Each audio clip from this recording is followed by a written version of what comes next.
Bueno, perfecto. Bueno, buen día a todos. Decía el general que no se hacen tortillas sin romper los huevos, así que vamos a ver esta batalla qué tan dura es. Pero bueno, antes que nada, un placer acompañarlos, estar acá con ustedes. No sé, soy economista. Ustedes creo que son abogados la mayoría acá y eso me da cierta libertad para hablar porque me siento así como un poco libre, ¿no? Porque no se me va a exigir la misma rigurosidad que cuando hablo de temas de economía, pero sí es cierto que hace muchos años que estoy en distintas posiciones o he estado en el sector público, así que tengo, creo, bastantes experiencias para contar y narrar respecto a este tema que es de la conferencia, que es ética, compliance y corrupción, ¿no? Así que quiero arrancar por ahí, ilustrar, lo primero que contarles es, en el año 2008, en ese momento había sido electo jefe del gobierno de la Ciudad de Buenos Aires, Mauricio Macri, me invita a ser parte del gobierno. Yo era profesor en Harvard en ese momento, en la Kennedy School of Government, me vengo como presidente del Banco Ciudad.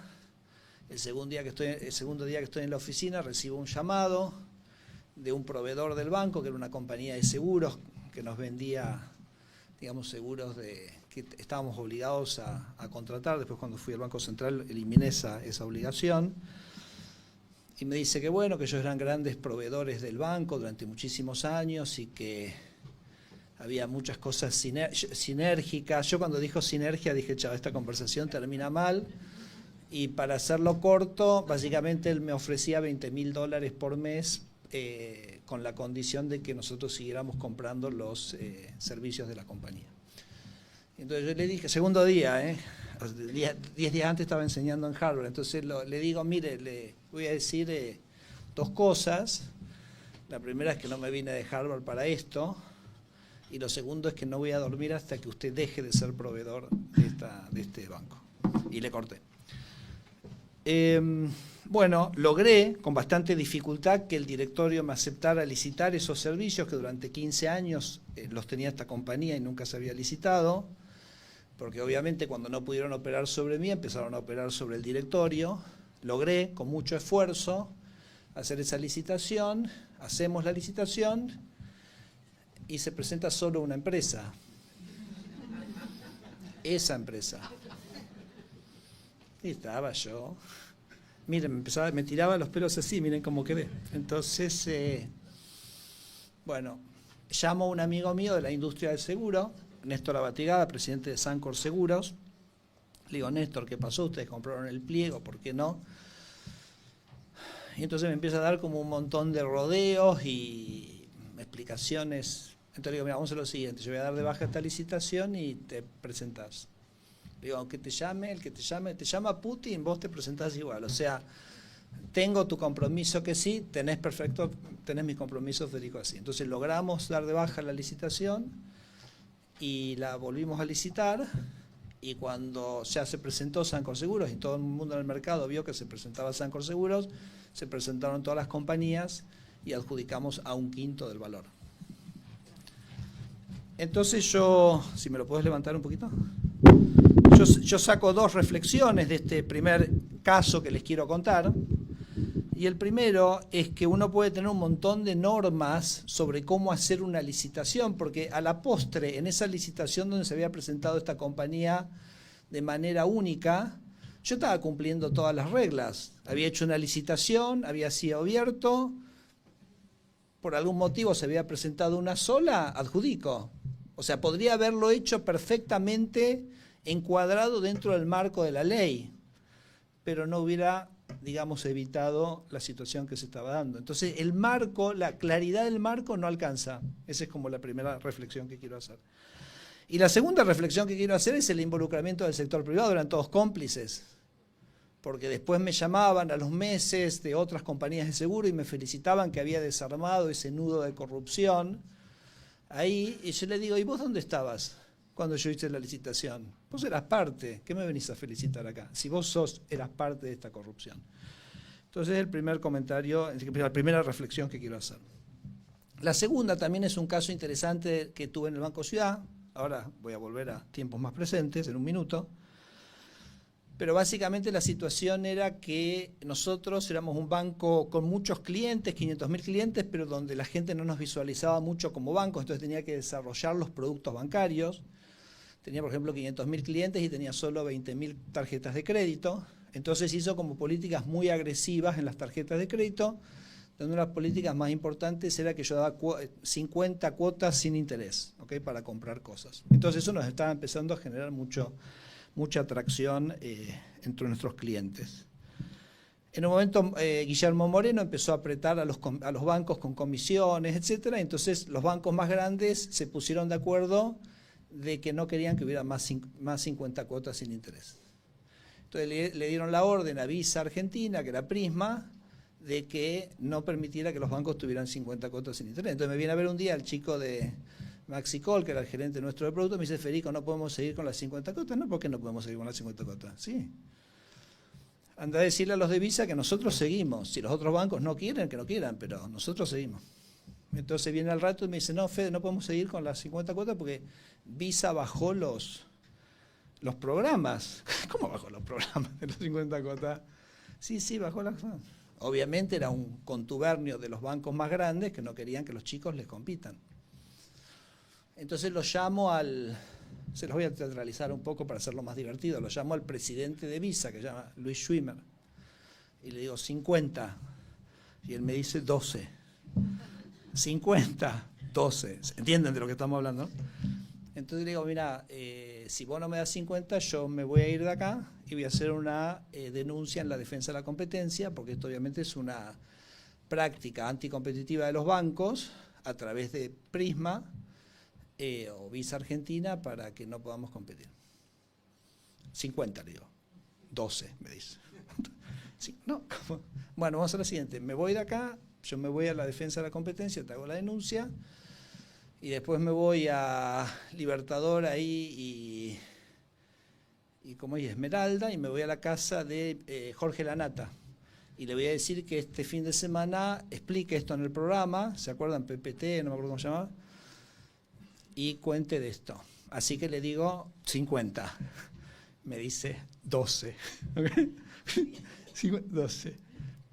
Entonces digo: bueno, escuchamos lo siguiente. Me voy a ir acá a Defensa de Competencia, después me voy a ir a ver a Renata, y después voy a ir al estudio Bruchou y te voy a hacer una denuncia en el Department of Justice de Estados Unidos, porque vos sos Visa Argentina, que es una subsidiaria de Visa norteamericana, por violación de la ley antitrust. No sé si podía o no, si legalmente, no, pero lo dije. Y entonces le digo 50, me dice: deja que lo vamos a pensar. Y seguimos con las 50. Pero entonces, ¿cuál es la segunda reflexión acá? Que nuestras instituciones no funcionan. Porque cuando yo amenacé con defensa de la competencia, que eran los instrumentos legales que yo tengo local para ir contra eso, al tipo le pareció que no era absolutamente nada, adelante, y solamente cuando amenacé con el Department of Justice de Estados Unidos, sí tuve un quiebre de eso. Bueno, segunda reflexión, el rol de nuestras instituciones. Vengo más para acá. ¿Qué hacemos cuando la ley es la corrupción? Mi tercer punto, la ley es la corrupción. Y se los voy a ilustrar con un ejemplo, porque ahí ya nos desconcierta, ¿correcto? Acuérdense que yo soy economista, ¿no? Así que nos desconcierta. Entonces se los voy a ilustrar con un ejemplo que es la ley 13C064, que es la ley de obras públicas, 78 años en vigencia. La ley de obras públicas construía lo que el presidente Milei llama la Cámara Argentina de la Corrupción en la ley. O sea, teníamos la corrupción gestionada a través de la ley, a la vista de todos, ¿eh? Cuando yo le comenté esto que les voy a comentar ahora a Javier Milei, me dijo: Federico, ¿pero esto hace cuántos años está? Hace 70 años. Me dijo: no te vas a dormir sin cambiar esto. No te vas a dormir hoy sin cambiar esto. ¿Y cómo funcionaba esa corrupción en la ley de obras públicas? A través de un sistema, un registro de obras públicas. Ese registro de obras públicas tenía lo que se llamaba una capacidad constructiva que se le daba a cada empresa.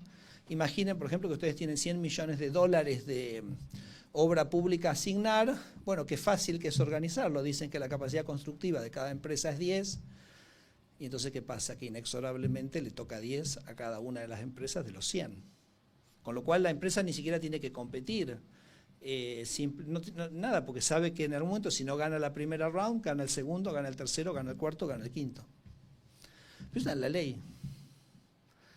¿Qué hacemos con eso? Porque es la ley la que nos está diciendo, acá está gestionada, legislada la corrupción. Bueno, entonces es interesante, ¿no? Porque la ley es la fuente, por eso creo que hay un jurista muy famoso que se llama Grant Gilmore, no sé, creo que era profesor de Yale, y él decía, cuanto más esa famosa frase, cuantas más leyes, menos justicia, y cuando en el infierno lo único que hay es leyes. Okay, decía, tenía esa famosa frase. Y también me hacía acordar, se lo comentaba ayer a Alejandro, que es un abogado colaborador mío, le comentaba este libro, no sé si lo conocen, Calle Este Oeste. La verdad que este es el libro, una novela para abogados, porque básicamente es la historia de dos juristas, Lauterbach y Rafael Lemkin, los dos del pueblo de Lviv, que hoy está en Ucrania, en ese momento parte del Imperio Austrohúngaro. Y esos dos juristas que venían de esa pequeña ciudad desarrollaron dos de las grandes teorías jurídicas del siglo XX. Lauterbach, la idea de los derechos universales del hombre, y Lemkin, la idea de los crímenes de genocidio y los atentados contra la humanidad. Y estos dos juristas vuelven a encontrarse en Nuremberg.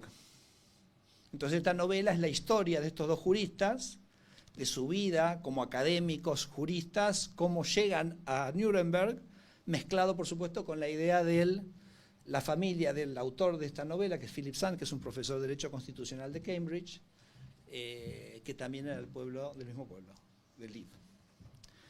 Y estos dos juristas tenían un gran choque entre ellos, porque lo que decía Lauterbach es que la idea del genocidio era una idea que era totalmente contraria a la de los derechos universales del hombre, porque parte de la idea de segmentar, parte de la idea de considerar que hay grupos que son diferentes entre sí, cuando la idea central de los derechos universales del hombre es que todos somos todos iguales, ¿no? Entonces, fíjense cómo para Lauterbach ese concepto jurídico generaba un criterio que iba en contra de lo que él éticamente pensaba debíamos defender, ¿no? Entonces tenemos esta idea de la ley eventualmente generando, digamos, y sobre todo en un país como Argentina. Nosotros, ustedes saben que durante 2 años encerrado en la oficina de la Universidad de San Andrés con un grupo de 4 estudiantes de Derecho de San Andrés, con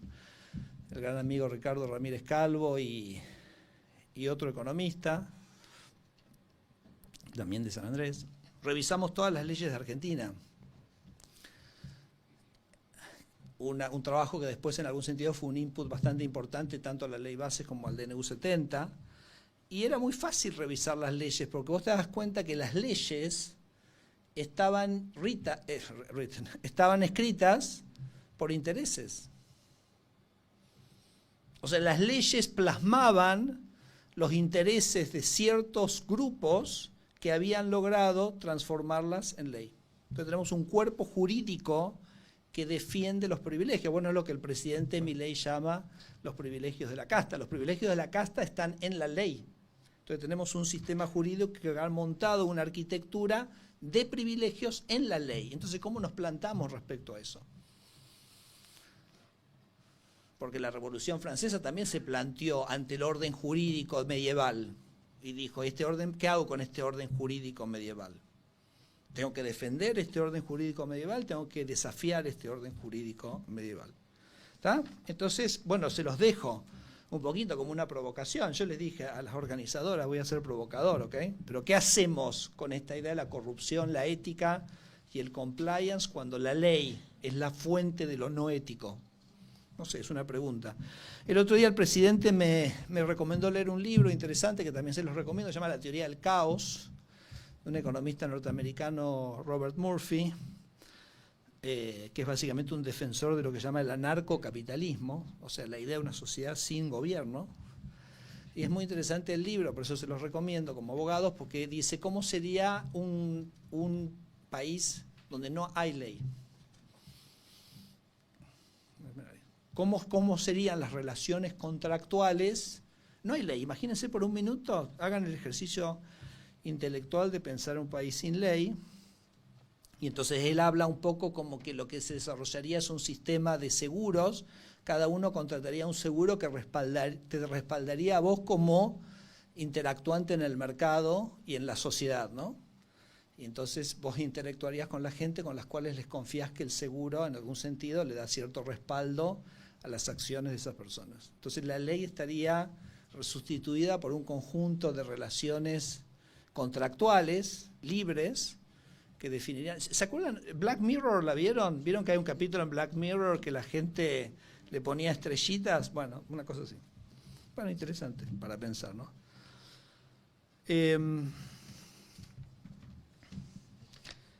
Bueno, así que tenemos un problema. ¿Y cómo hacemos para lidiar con estos temas de ética y compliance cuando el problema está en la ley?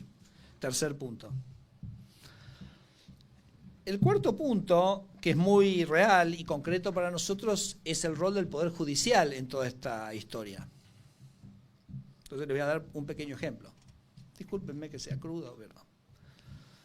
Nosotros con Alejandro y con el equipo y en el DNU 70, una de las modificaciones que hicimos fue permitir la venta de medicamentos online. Que eso queremos hacerlo porque la industria de medicamentos es una industria muy intervenida, donde los precios en Argentina son 5 veces los precios en Europa, son 25 veces los precios en India. Y entonces la idea que se pueda vender online es una manera de darle transparencia al mercado, ¿correcto?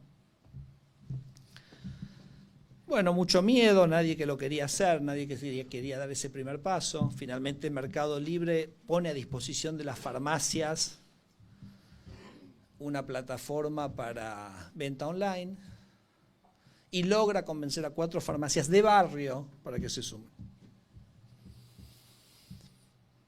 A los 2 días una de las farmacias se baja.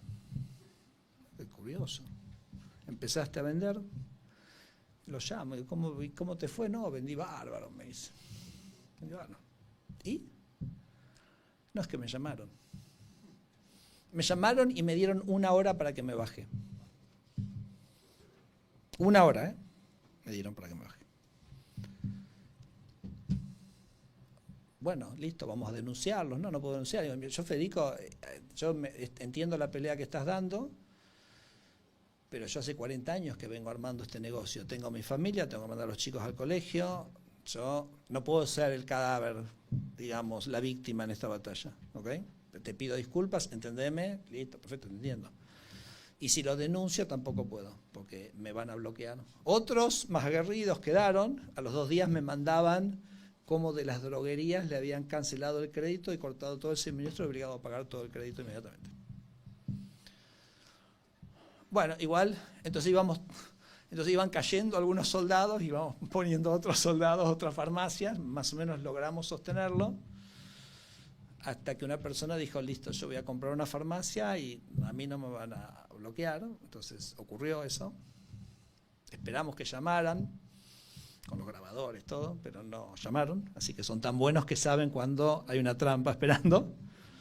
Por supuesto, tienen una persona parada en la puerta de la farmacia, hoy, todos los días, para ver de dónde le entran los medicamentos.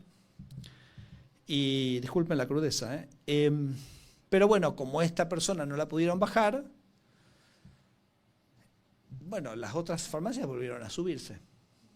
Entonces de repente teníamos 50 farmacias vendiendo medicamentos online en Cava, ¿no? En Cava, porque en provincia de Buenos Aires la casta ya les dijo al gobierno de la provincia, dice, esto está prohibido en la provincia de Buenos Aires. La provincia de Buenos Aires, el kirchnerismo es el gobierno de la casta. Bueno, cuando ven que están perdiendo la batalla de la transparencia, de la libertad, de que la posibilidad de que el usuario pueda tener mejores servicios, ¿a quién recurren? A la justicia. Entonces ellos habían presentado a COFA, que es la Confederación de Farmacéuticos, había presentado una cautelar en Mendoza, que yo les digo, leí ese documento y está la Constitución Nacional y eso, o sea, la verdad que el trabajo que había ahí era, pero me sacaba el sombrero yo del trabajo jurídico que había atrás de esa presentación que había hecho el Colegio de Farmacéuticos para que la gente no tuviera acceso a los medicamentos y preservar su coto de casa. Cruel, cruel, porque alguien está viviendo acá en la ciudad de Buenos Aires tenemos farmacias por todos lados, pero si estás en el interior, por ahí vivís a 30 kilómetros de una farmacia. Y esta gente te pone una cautelar para que vos tengas que irte de tu casa y dejar a tu niño enfermo solo y hacer 60 kilómetros para comprar el Ibupirac. O sea, la crueldad es infinita. Y entonces consiguen una cautelar. Una cautelar contra ese privilegio. Ayer a la tarde iba a una cena y nosotros, por ejemplo, con Alejandro lo trabajamos con Alejandro, los convenios colectivos, que son un órgano de negociación salarial, a lo largo de los años fueron siendo usados para otras cosas que para imponer impuestos privados. Es decir, contribuciones que se les exigen a las empresas y a los trabajadores. Entonces las negociaciones colectivas desviaron o adosaron a su función algo que a nuestro entender con Alejandro es totalmente ilegal, que es la imposición de un impuesto privado a través de una negociación. ¿No? ¿Lo digo bien, Ale? Más o menos así. Entonces sacamos el decreto 149-25 hace unos meses, que dice que las contribuciones a las cámaras empresarias no pueden ser obligatorias. Si son voluntarias, perfecto, el gobierno de Javier Milei nunca va a restringir libertades, va a ampliar, pero no puede ser que sea obligatorio. Que es voluntario, no hay ningún problema. Y ayer, CAME, que más o menos está cobrando por estas contribuciones unos 6.000 millones de pesos por mes, que pagamos todos nosotros cada vez que vamos a comprar algo en comercio, consiguió que un juez le saque una cautelar para que esas contribuciones tengan que seguir hacerse. O sea, la justicia está actuando para defender un privilegio, claramente un privilegio.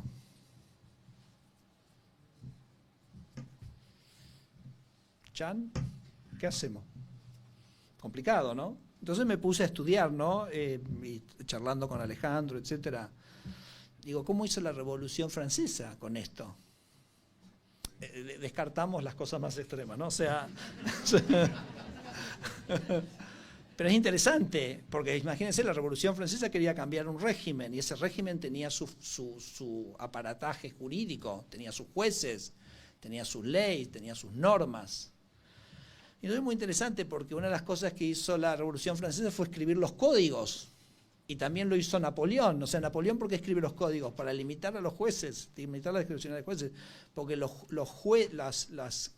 la vía en Francia, vos tenías tribunales regionales. Y en los tribunales regionales, los nobles tenían un tratamiento diferente que la gente común. Y la idea central de la Revolución Francesa es que todos somos iguales ante la ley.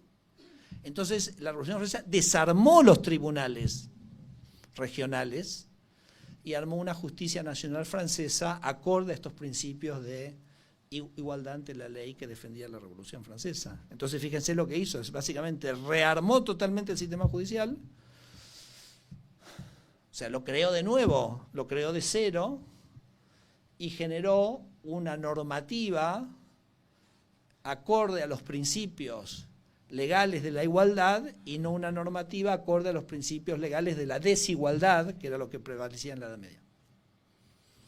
Bueno, y Argentina, cuando el presidente Milei dice que estamos ante un sistema de la casta que nos empobreció, porque cuando este sistema de la casta arranca con Onganía a fines de los años 60, por supuesto, con todo el lastre que ya venía de Perón, etcétera, Argentina era un país, yo te lo he dicho muchas veces, Argentina era un país mucho más rico que España. Yo tenía 10 años y Argentina todavía era un país más rico que España. Así que mucha de la gente acá vivió en una Argentina que era más rica que España. ¿Y qué nos pasó?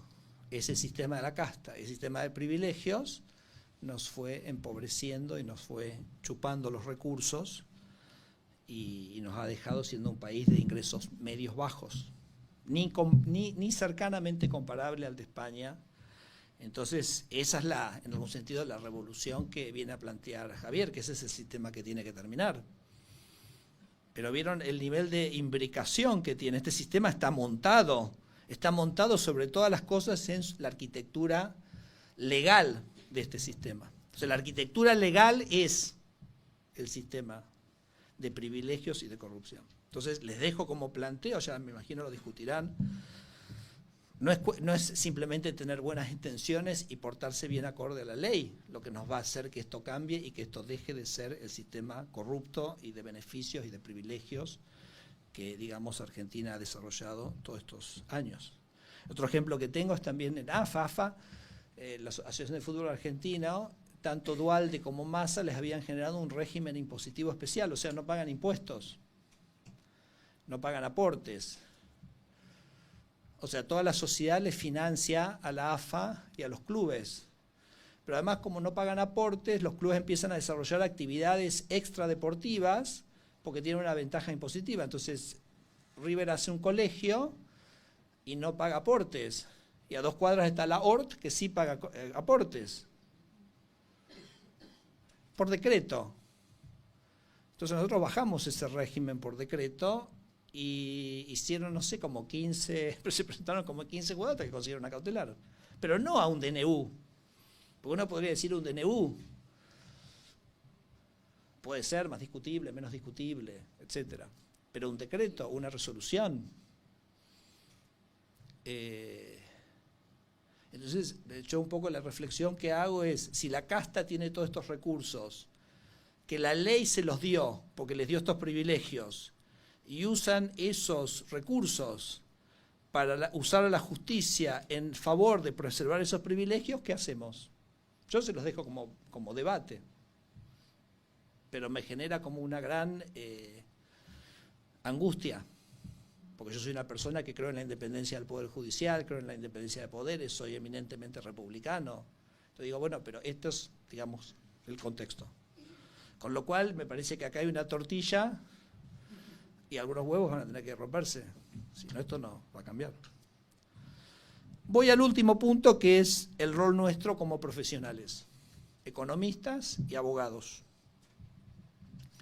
Cuando nosotros hicimos el análisis de las leyes con este equipo de gente, que les repito, 4 alumnos de San Andrés brillantes de Derecho, Ricardo, que es un cabrón, pero tipo muy sharp y muy profundo, y Maxi Fariña, que era mi ayudante de la Cátedra de Economía, que hoy es el hombre de la motosierra en el gobierno nacional. ¿Cómo trabajamos nosotros? ¿Cómo 7 personas pueden revisar todas las leyes de Argentina? Cuando digo todas las leyes, digo todas las leyes. Bueno, obviamente, ya les decía, unas la podía leer y es fácil ver lo que había que hacer porque la ley es tan grotesca en su construcción del privilegio que no era como que había que pensar mucho, ni ser un jurista, ni un gran economista para darte cuenta que era todo un dislate.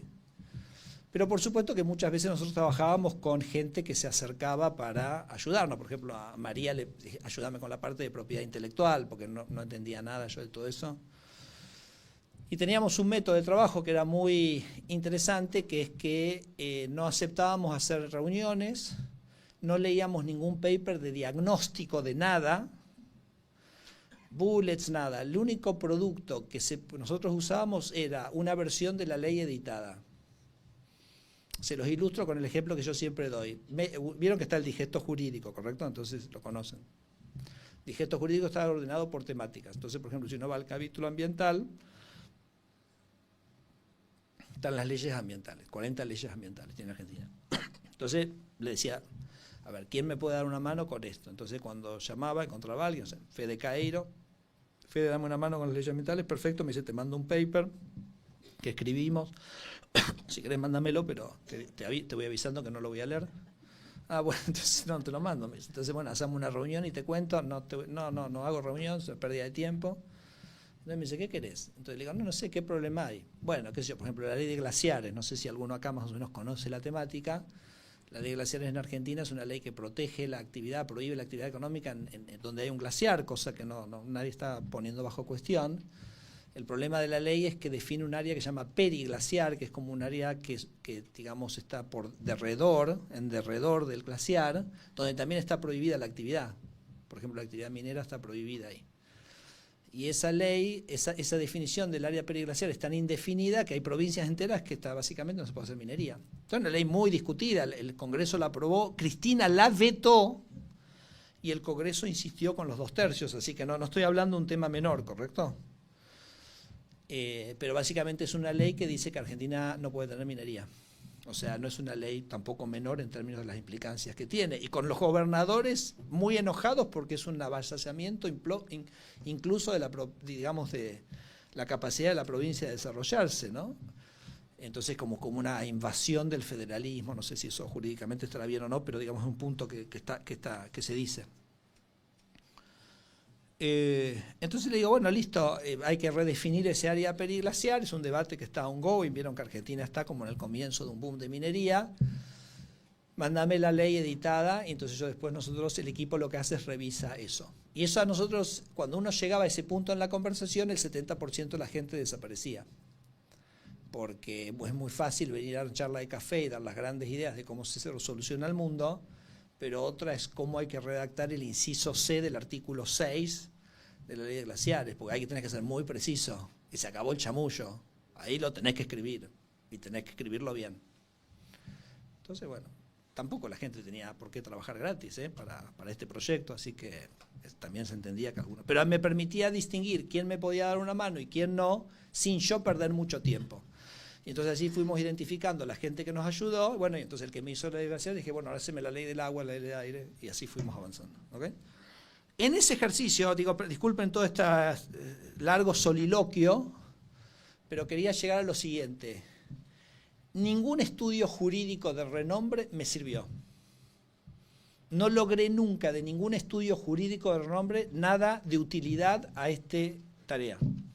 Que obviamente nosotros trabajábamos con una idea central, que era desregular la economía, darle más libertad, eliminar todos los cotos de casa, todos los privilegios, etc. No logré un solo input útil de nadie que viniera de los grandes estudios, porque me di cuenta que ellos eran parte del negocio. Me mandaban cosas que me la complicaban más todavía. No, flaco, no es esto lo que quiero. No que me la compliquen más. Quiero más libertad, no menos libertad. Quiero un sistema más sencillo, no un sistema más complejo. Por eso al final la gente que me ayudaba, yo lo llamo, eran las víctimas. O sea, aquellos que eran víctimas de este sistema, esos eran los que verdaderamente me pusieron sobre la mesa las soluciones en muchos casos, ¿no? Y yo creo que nos genera un debate ético. Cuando yo tengo amigos, muy amigos míos, economistas de extraordinario renombre, y me trae Silfa, que es la Cámara de Laboratorios, un documento que lo escribieron ellos, yo me irrito. Le digo, che, y lo llamo, y le digo, ¿tenés que hacer esto? Porque no es todo plata en la vida. Tenés que hacer esto, entonces tenés que defender a quienes tienen los remedios 5 veces más caros en Argentina. No sé si está bien o está mal, porque ustedes son abogados, y hay un criminal, y el criminal tiene derecho a un juicio, ¿correcto? Tiene derecho a un juicio. Ahora, lo que queremos es que tenga derecho a un juicio sano, honesto, imparcial. Como en esa gran película, ¿no? 8 hombres enojados, ¿no? Que me imagino que cualquier abogado la habrá visto y disfrutado enormemente. Pero cuando hay algo que es estrictamente un privilegio, los abogados que escribieron esa cautelar para COFA, ¿cómo se sienten? ¿Cómo te sentís de escribir una...? Y les digo que estaba espectacular. O sea, desde el punto de vista profesional, no 10 puntos, 1000 puntos. Pero desde el punto de vista ético, ¿cómo te sentís defendiendo a alguien que está diciendo, que está pidiendo una cautelar para que la gente no tenga acceso a la salud y que no tenga acceso a los medicamentos? El otro día con un gran amigo mío, no sé, creo que no voy a decir el nombre, lo tengo. Nosotros sacamos una persona que aprecio muchísimo, que ha trabajado durante muchísimos años, un abogado, un jurista extraordinario. Y nosotros sacamos un DNU para reformar lo que se llama la ley de cabotaje, que nosotros anticipamos que va a generar bajas de costos de entre 30 y 40%. el gremio totalmente de acuerdo, la industria totalmente de acuerdo, el único que no está de acuerdo el único que tiene barcos en el contexto de la ley actual, que por supuesto donde está cobrando hace 20 años el doble de los precios internacionales de transporte. Si vos me cambiás este régimen y entonces me imponés un costo que yo tengo que despedir a toda la gente para recontratarlos en el nuevo régimen que un nuevo entrante no tiene. Y yo le digo, y sí, qué sé yo, cuando inventaron la lamparita eléctrica, nadie le puso un impuesto a la lamparita eléctrica para que los productores de vela puedan seguir produciendo. O prohibieron que circulen los automóviles para que sigan los carruajes. O le digo también los de Tierra del Fuego, dicen no me bajen los aranceles porque yo invertí mucho en Tierra del Fuego. Entonces un país tiene que avanzar, tiene que moverse. Digamos, el derecho no te... El derecho creo que no te garantiza que las reglas no puedan cambiar. No puede ser que si, por ejemplo, mañana nosotros, digamos, si un impuesto suba, que alguien me diga, no lo podés hacer porque yo ya invertí con otro impuesto. Digamos, no funciona así. Entonces me argumentaba que no, que sí, que no, y le dije, mira, yo para mí vos eras un prócer y pasaste a ser un abogado de la casta, más. Y le digo, no es todo plata en la vida. Y eso me hace acordar, y ya voy terminando, con otro concepto fuerte, impresionante, que es el de la banalidad del mal, de Hannah Arendt, ¿no? Cuando Hannah Arendt se confronta con preguntarse cómo pudo surgir en una sociedad algo tan atroz como el nazismo, y entonces ella desarrolla el concepto de la banalidad del mal, de la cantidad de gente que miró para otro lado, que banalizó lo que estaba pasando. Está bien, uno le puede pedir a cada persona de la sociedad que sea un héroe y que quiera pelear las batallas que, por ejemplo, a mí me gusta pelear. Yo siento estas batallas que peleamos con Alejandro como el leitmotiv de nosotros. Pero no todo el mundo tiene que tener esa cosa. Pero la verdad que la banalidad del mal, y salvando las distancias, la banalidad de la corrupción y la banalidad de defender las cosas que no son éticas, bueno, somos todos responsables y somos todos partes de eso. Como en aquella primera licitación que yo les comentaba, que las compañías de seguros alegremente no se sentían para nada responsables de no haber participado en la licitación cuando llegaba un funcionario honesto que les daba la posibilidad de participar. Lo encontraban totalmente normal, que así es el sistema. No me pidas a mí que sea un héroe que venga a quebrar todo. Bueno, si todo el mundo se siente que no es un héroe y que no se puede quebrar, bueno, el sistema va a seguir. Entonces todos tenemos que asumir la responsabilidad. Y es profundo y excede, digamos, el decir vamos a hacer los informes a la UIF o lo que fuera. ¿Okay? Es mucho más profundo porque esa es la construcción propia del sistema. Así que ahora tengo que ver cómo levanto, ¿ok? Después de este panorama desolador que les estoy dando. Porque fíjense, hagamos un repaso de lo que dije. Arranqué diciendo las reglas, yo tengo reglas de licitación que no me protegen de la corrupción, que me permiten avanzar de una manera corrupta dentro del marco de esas reglas, si no hay como una ética y una moralidad por detrás de darte cuenta que aunque cumplas las reglas, no cumplís con la moral. Hablé de la participación y la complicidad del sector privado, que la dejamos pasar. Acá hay gente que declaró que pagó coimas en el cosa de los cuadernos, la causa de los cuadernos, y después se sentaba en un panel a hablar como si nada. Y nosotros como sociedad íbamos a escucharlos, en vez de levantarnos. Usted, señor, está en una tarima, usted declaró que pagó una coima, nos levantamos todos y nos vamos. Y los dejamos solos. Nadie, yo no lo vi, eso que pasó nunca. Entonces la complicidad del sector privado y nuestra propia complicidad con eso, un marco que yo les decía de instituciones locales totalmente irrelevante. ¿Se acuerdan la historia de Schwimmer? Que cuando le dije voy a hacer defensa de la competencia, literalmente se me cagó de risa. ¿Qué hacemos cuando la ley, el sistema, es un sistema que es el que no nos permite ser éticos? ¿No? Complejo, una pregunta muy, muy compleja. Muy difícil para los que creemos en la justicia y creemos en la institucionalidad y creemos en las leyes, etcétera, ¿no? Y después el rol que nos toca a nosotros como profesionales. en sostener este sistema, en darle los argumentos, en ayudarlos a defenderse, ¿no? Como aquellos que defendían a los nobles en la Edad Media. Así que bueno, ahí estamos. Yo creo que igual un problema para resolverlo hay que arrancar entendiéndolo, teniendo un buen diagnóstico, entendiendo dónde están los problemas. En el caso nuestro, de este gobierno de Javier, etcétera, nosotros tenemos una solución. Y la solución es la libertad. Y la solución es menos leyes. Salirnos de ese infierno de Grant Gilmore. Y vamos a tener una sociedad con menos leyes, vamos a tener una sociedad más justa, con menos privilegios. Así que ese es el camino en el que estamos embarcados y, bueno, deseennos suerte. Gracias. Muchísimas gracias.